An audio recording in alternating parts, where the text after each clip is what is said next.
जब परिवार में कोई दिक्कत ही नहीं है तो बहुत ऐसे मामले भी हैं जो कि मामला सुप्रीम कोर्ट तक गया है और मान लेते हैं ये जमीन है, संपत्ति है, परिवार में कोई समस्या नहीं है, भाई भाई के बीच में किसी प्रकार का कोई विवाद नहीं है।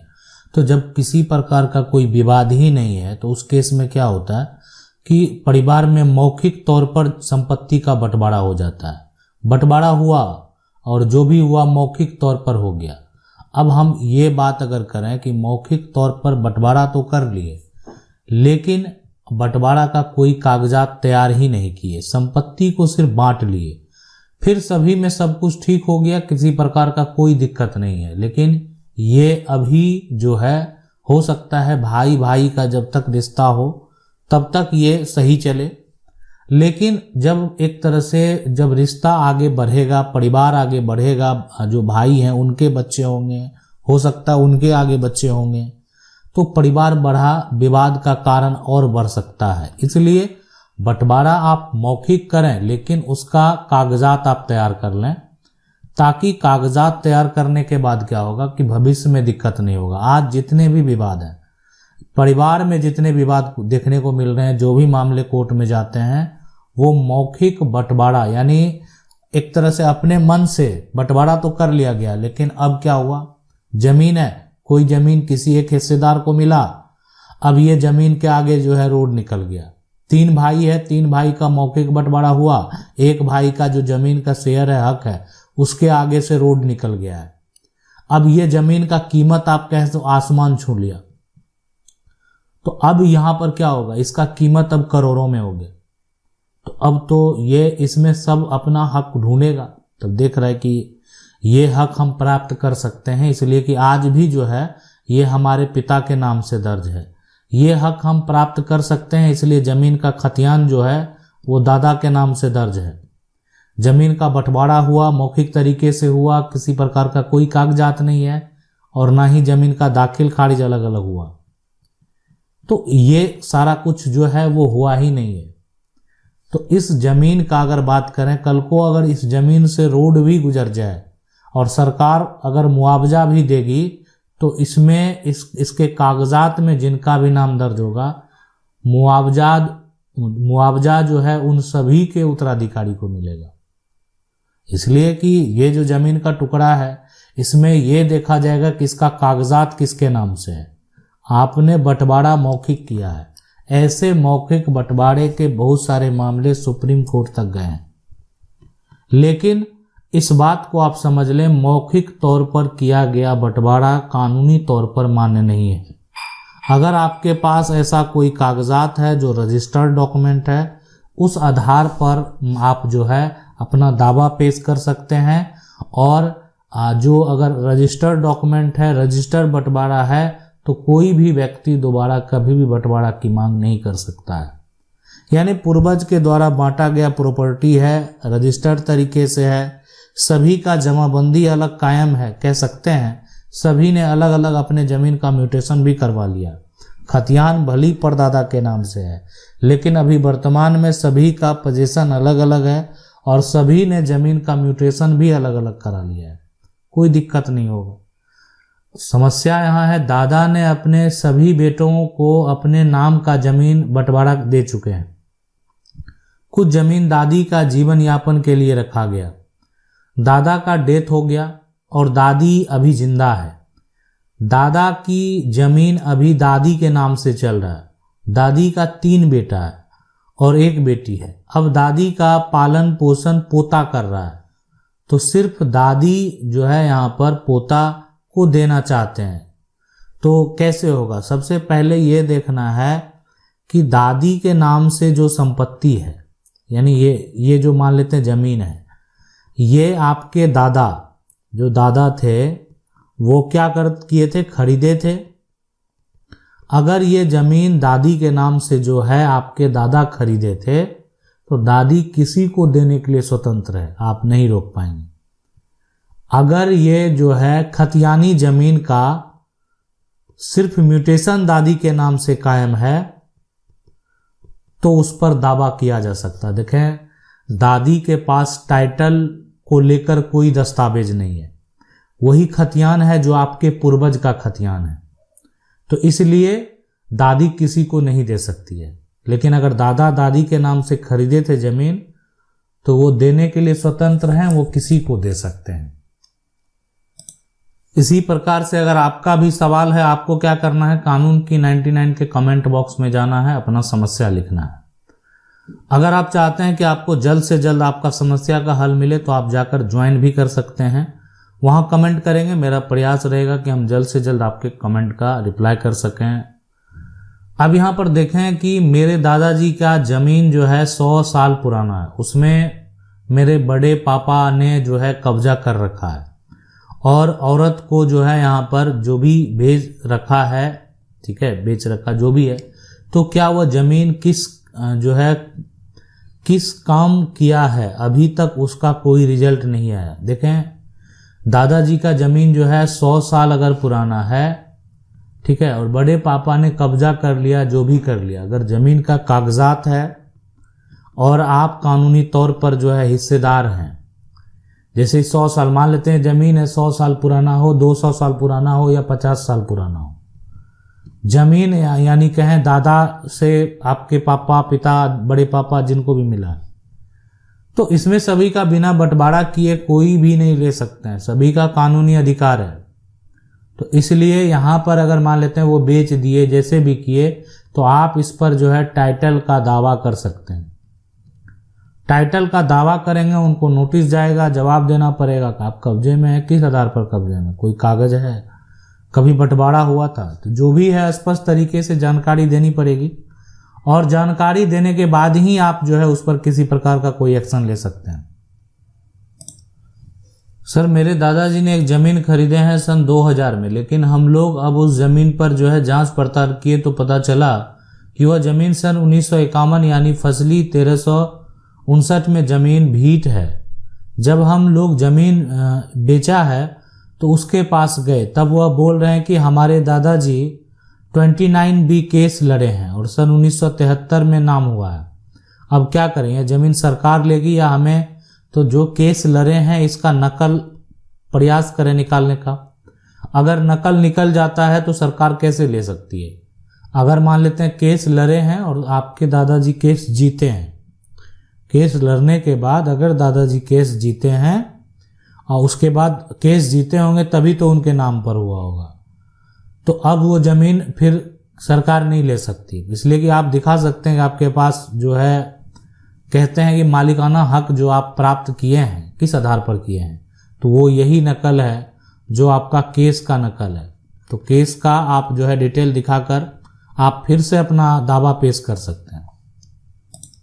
सवाल है, सर मैंने 2 साल पहले जमीन खरीदा, जमीन बेचने वाले के नाम से केवाला नहीं है, केवाला जमीन मालिक के निबंश जो है चाची के नाम से है, तो दाखिल खारिज करने वाले कर्मचारी ने बोला कि उसके निबंश चाची का जमाबंदी ऑनलाइन नहीं कराया, ये बहाना बनाकर दाखिल खारिज नहीं कर रहा है, क्या करें। हालांकि जमीन का केवाला मैं कराया हूं और जमीन पर कब्जा भी मेरा है, मगर दाखिल खारिज नहीं हो रहा। देखें, दाखिल खारिज का प्रयास तो करेंगे आप सबसे पहले तो 2 साल हो गया जमीन खरीदे हुए और यहाँ जमीन बेचने वाले के नाम से, ठीक है मान लेते केवाला नहीं है, ठीक है, केवाला जमीन मालिक जो भी हैं, अब वो चाची का जो है जमीन है वो बेचे हैं, तो दूसरे के नाम से जमीन है, तो इस पे मान लेते हैं कोई ऑब्जेक्शन लगाने वाला यहाँ पर जो है नहीं आना चाहिए। हाँ, अगर आप दाखिल खारिज के लिए अप्लाई करेंगे और आपका दाखिल खारिज रिजेक्ट कर दिया जाएगा, तो देखिए रिजेक्शन के केस में क्या होता है कि मान लेते हैं कोई भी दाखिल खारिज जो है अगर रिजेक्ट हो जाता है, ठीक है, तो रिजेक्ट के बाद जो है कि आप जो है फिर अपील कर सकते हैं। अपील करने के जैसे ही करेंगे तो उनको नोटिस भेजा जाएगा, तो किसी प्रकार का कोई भी ऑब्जेक्शन लगाने वहां नहीं आया तो फिर आदेश जारी हो जाएगा आपके पक्ष में। ठीक है, कोई दिक्कत नहीं, बेचने वाला नहीं था कोई तो बेच दिया, किसी प्रकार का ऑब्जेक्शन तो नहीं लगाया। लेकिन यहाँ पर जो है सबसे पहले नोटिस किसको भेजेगा, जिसके नाम से वर्तमान में जमीन चल रहा है। अब उसके तरफ से कोई जवाब ही नहीं आया, या जवाब आया भी तो आपको सपोर्ट कर दिया, तो फिर कोई दिक्कत नहीं, आपका दाखिल खारिज होगा। यानी ये प्रक्रिया भी आप जो है कर सकते हैं। अब है कि मान लेते हैं जमीन मालिक जो हैं, जैसे ही बेचा तो कोई और है, अब जैसे ही आपने उनको नोटिस भेजा, अब वो कहें कि नहीं मेरे साथ तो धोखा हो गया और हम अपना जमीन नहीं बेचे, चाची उनका मुकर गई, तो उस केस में समस्या हो जाएगा। फिर जमीन चाची का है, चाची के नाम से म्यूटेशन है, अब उनका भतीजा अगर बेच रहा है तो फिर समस्या उत्पन्न होगा। अधिकार तो नहीं बेचने का, चाची है तो जो है चाची जीवित है, चाची के नाम से जमीन है, तो उनके बेटे का भी बेचने का अधिकार नहीं।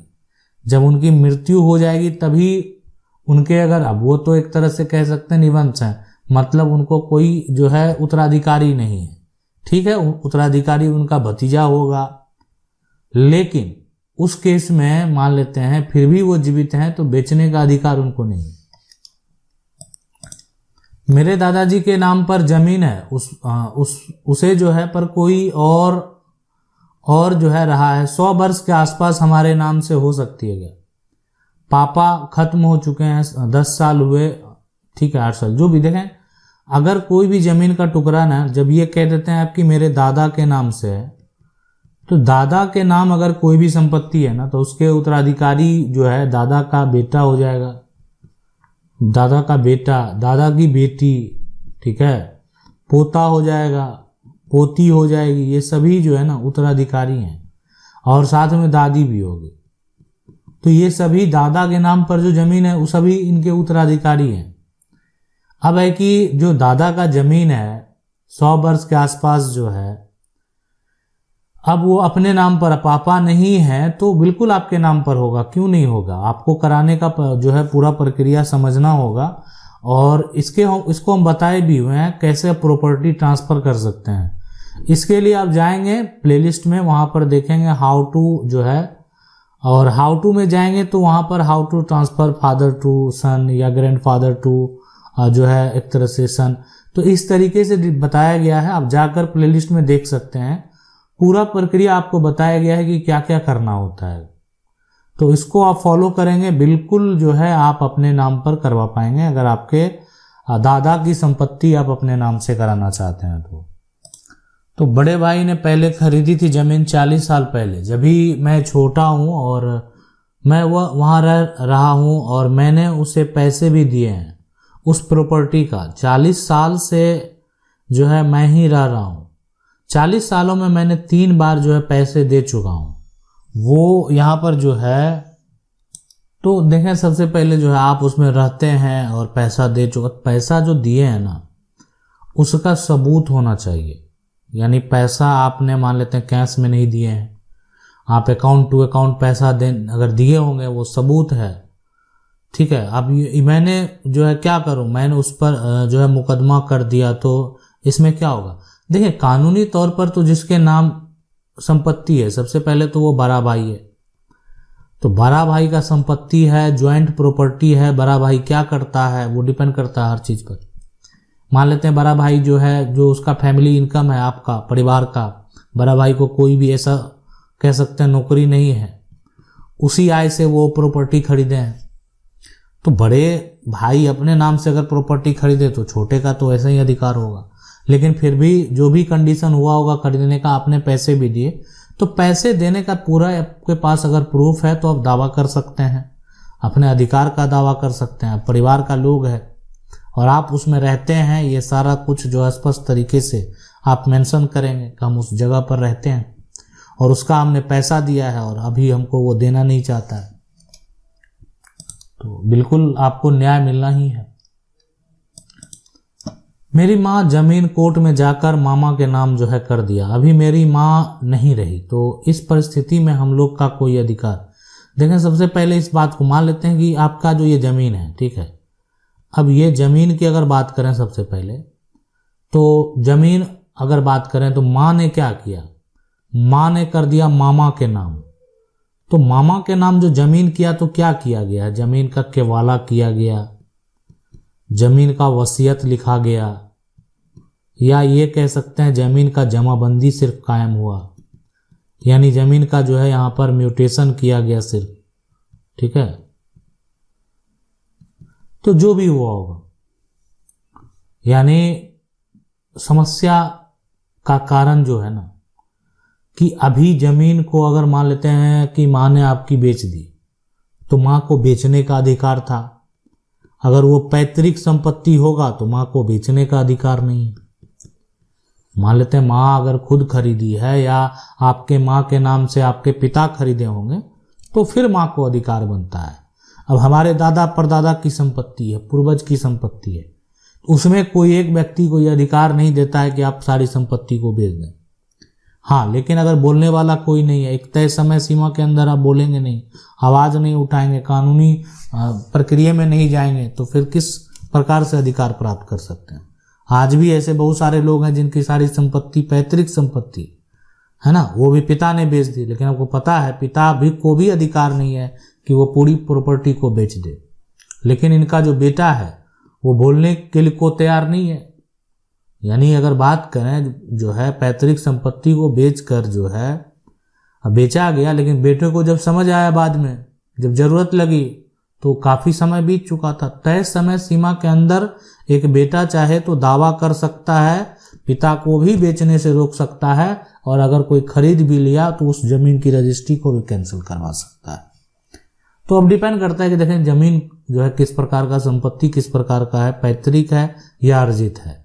अर्जित संपत्ति है, अगर माँ के नाम संपत्ति है, माँ अगर किसी को लिख दे तो फिर आप नहीं कुछ कर पाएंगे। हाँ, लेकिन अगर जमीन का मान लेते हैं सिर्फ कोई म्यूटेशन करवा लिया, तो म्यूटेशन से जो है ना कुछ भी नहीं हो सकता। मतलब म्यूटेशन करवा लिया तो उसका दावा तो होगा नहीं, मामा से फिर आप जमीन वापस म्यूटेशन को रद्द करवा के जो है करवा सकते हैं। म्यूटेशन कैसे रद्द करवाते हैं, आप हमारे प्लेलिस्ट में जाएंगे, वहां पर सर्च भी करेंगे म्यूटेशन कैंसिलेशन प्रोसेस, तो आपको मिलेगा। आप जाकर जो है कानून की 99 पर उसको देख सकते हैं। सर आपको एक क्वेश्चन है, जब एक प्लॉट दो भाई के नाम से संयुक्त संपत्ति है, 1978 में खरीदा हुआ, लेकिन भाई में कोई बंटवारा नहीं हुआ, एक भाई बाहर रहता है, दूसरा भाई जो है यहाँ पर किराया उठाता है। इस बीच में उस जमीन पर बना दुकान का छोटे भाई की पत्नी अपने नाम से 2020 में जो है किरायानामा बनाकर पैसा उठा ली। फर्जी रसीद जो है छोटा भाई कटा लिया, अपने नाम से जमीन बेच दिया, अब उस पर टाइटल हुआ जो चल रहा है। क्या उस किराएदार पर मकान खाली करने के लिए, देखें मैं आपको सबसे बड़े ये जो प्रक्रिया है इसमें क्या होगा, तो एविक्शन सूट जो करने का बात अब कर रहे हैं, तो ये देखें ये तो बिल्कुल है कि ये होता है यहाँ पर जो लैंड यहाँ पर लॉर्ड है और जो टेनेंट है ना, उसके रिलेशनशिप, यहाँ पर रिलेशनशिप। तो आप यहाँ पर देखें हुआ क्या, धोखा कौन किया है, छोटा भाई किराया उठाता था, एक भाई बाहर रहता था, दोनों भाई के नाम से संयुक्त संपत्ति है। आपको अपना जो विवाद है पहले वो सुलझाना है भाई से। फर्जीवाड़ा कौन किया है, छोटे भाई की पत्नी जो है किरायानामा बनाकर पैसा उठा ली, फर्जी रसीद छोटा भाई कटा लिया, तो जो भी किया भाई ने किया है, ठीक है। तो उस पे किराएदार पर अभी तो सबसे पहले जो वो किराया तो दे ही रहा है, फर्जीवाड़ा करने का आरोप, गलत तरीके से संपत्ति अपने नाम पर करा लेने का आरोप, और खुद आप अपना दावा जो पेश करेंगे वो सिर्फ अपने भाई के ऊपर करेंगे, ठीक है। तो आप अपने भाई के ऊपर टाइटल का दावा कर दें और साथ में फर्जी जो किया है, तो फर्जीवाड़ा का दावा जो है एक तरह से फर्जी तरीके से जो कागजात बनाया है उसका केस करके उसको गिरफ्तार भी करवा सकते हैं। देखें फर्जी करना गलत है। अब मान लेते हैं भाई हो या बेटा हो, अगर कोई गलत काम करेगा, अगर अपराध करेगा तो उसको सजा मिलना तय है। सर जी मेरे दादाजी के 3 बड़े बेटे हैं, 3 बड़े हैं और एक बेटे ने जमीन अपने नाम करा लिया है 2008 में। इसका कोई उपाय बताइए। देखें सबसे पहले क्या होगा कि आपके जो दादा हैं, ठीक है, अब उसमें 2008 में अगर कोई अपने नाम पर जमीन करा लिया नाम पर, तो ये कौन सा जमीन कराया, ये जमीन जो है 3 हिस्सों में अगर बंटना था तो अपना हिस्सा कराया या दूसरे का हिस्सा भी करा लिया, दूसरे का हिस्सा भी करा लिया, ये समझना बेहद जरूरी है। एक होता है कि नहीं अपना हिस्सा कराया, अब कहेंगे नहीं दूसरे का हिस्सा भी कर, दूसरा का हिस्सा करा लिया तब तो फिर दावा करेंगे। अब कोई अपना हिस्सा अपने नाम करा लिया है तो कल को शेयर तो देना पड़ेगा। अगर आपको लगता है कि सही तरीके से कराया है, मतलब कि जितना उसका होना चाहिए और जिस जगह पर वो कायम है उतना ही कराया है, तो कोई समस्या नहीं, कोई दिक्कत नहीं। शेयर हक तो उसको देना ही पड़ेगा, उससे तो आप उसको वंचित नहीं कर सकते हैं। ठीक है, तो इसलिए इस बात को आप समझ लें, ये पूरे प्रक्रिया को आप जो है समझ लें कि अगर आपकी प्रॉपर्टी को कोई अपने नाम पर करा लिया है, मान लेते पूरे संपत्ति को अपने नाम पर करा लिया है, तो क्या कराया है। अगर जमीन का दाखिल खारिज के प्रक्रिया से अपने नाम पर जमीन करा लिया है तो दाखिल खारिज को आप रिजेक्ट करा सकते हैं। कैसे करवाएंगे, तो ये इसके लिए आप जिला कलेक्टर के पास या जो है जो एडीएम कोर्ट है, मजिस्ट्रेट कोर्ट है, वहां पर आप केस फाइल करेंगे। ठीक है, और ये होगा म्यूटेशन कैंसिलेशन केस। म्यूटेशन जो है गलत तरीके से किया गया उसको आप रद्द करवाएंगे। अब उसमें क्या होगा कि आप जो रद्द करवाएंगे तो उनको नोटिस जाएगा, जो अपने नाम पर कराए हैं उनको पूछा जाएगा। देखें, जमीन का म्यूटेशन जो होता है या तो जमीन की रजिस्ट्री होती है, या जमीन का वसीयत तैयार होता है, या जमीन का गिफ्ट डीड होता है, या आपस में लोग बंटवारा करते हैं, तभी सभी का दाखिल खारिज अलग अलग होता है। तो ऐसा कुछ हुआ नहीं, कोई कागजात तो है नहीं। जब कोई कागजात है नहीं तो अपने नाम पर वो कैसे करा लेंगे, संभव ही नहीं है, तो नहीं होगा। आशा करते हैं वीडियो अच्छा लगा होगा। कानून की 99 को अगर पहली बार देख रहे हैं चैनल को सब्सक्राइब करके बेल आइकन जरूर दबाना। मिलते हैं अगली वीडियो में, तब तक के लिए जय हिंद।